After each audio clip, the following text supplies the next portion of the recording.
Hello students, today we'll learn about trigonometric ratios. So let's first learn about the sides of a right triangle. There are three sides in a triangle.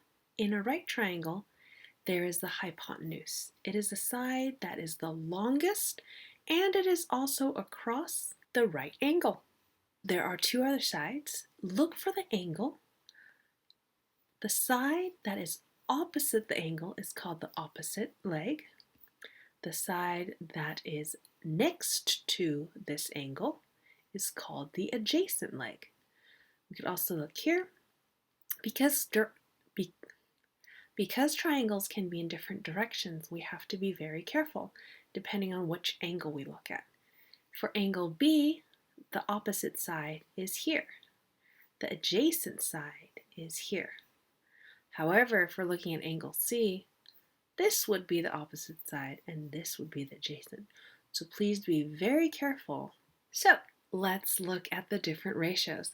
Sine, cosine, and tangent. Each of these are a different trigonometric ratio. Sine is the opposite side divided by the hypotenuse. Cosine is the adjacent side divided by the hypotenuse. And tangent is the opposite side divided by the adjacent side. Sometimes we call it SOHCAHTOA because S-O-H, so, C-A-H, ka, T-O-A, TOA. Once again, remember though, depending on which angle we're using, the opposite and the adjacent side will be different. So for this angle here, which leg is opposite? Over here. But if the angle is this one that we're looking at, here is the opposite. Same for adjacent. This is the adjacent leg, is next to the angle. This adjacent leg is next to this angle. There are 6 different trigonometric ratios. Sine, cosine, and tangent we already talked about. There's also cosecant, secant, and cotangent. Cosecant is the reciprocal of sine, meaning this is opposite divided by hypotenuse, but cosecant, the reciprocal, you flip it, hypotenuse is in the numerator, opposite is in the denominator. So the top and bottom are flipped. So cosecant is hypotenuse divided by opposite. Secant is the reciprocal of cosine, so hypotenuse divided by adjacent. Cotangent is the reciprocal of tangent, which is adjacent divided by opposite. You mostly just have to memorize this or keep this sheet handy dandy with you. Let's try an example. So if I wanted to find sine, what is sine? First of all, we have to figure out which angle we're looking at. Let's say we're going to work with angle C. So let's find sine of C. Sine is the opposite side divided by the hypotenuse. Since the hypotenuse is usually the easiest to find, let's do that first. Which one's the longest side? It is 5. So we'll put 5 on the bottom. Then find the side that is opposite of C. So from C, draw an arrow or line across and you'll find that it is 3. This means that sine of C is equal to 3 over 5. Now, let's look at an example with similar triangles.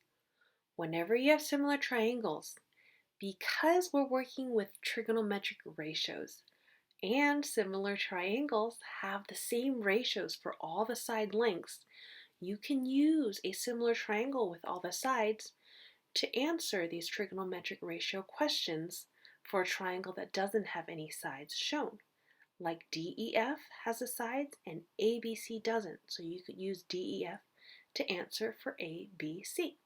Because angle A and D are the corresponding angles, meaning the angles of the same length, you can use angle D or sine of angle D to answer for sine of angle A. So sine is opposite divided by hypotenuse.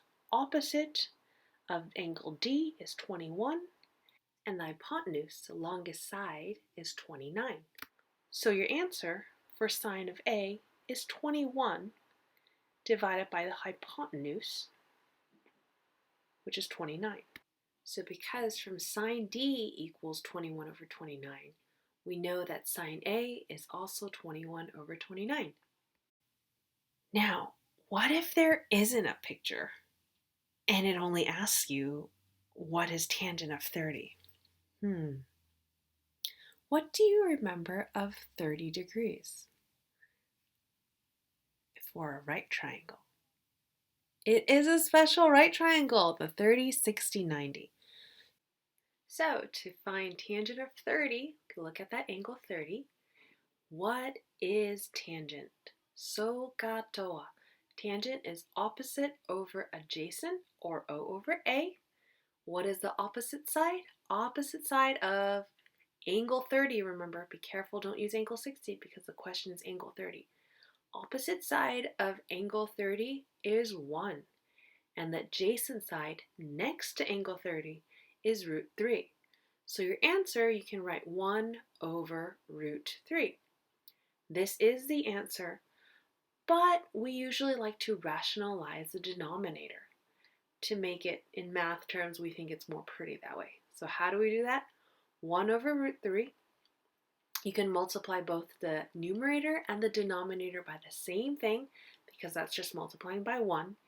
So you multiply the top by root 3 and also multiply the bottom by root 3. And you will get 1 times root 3 is root 3.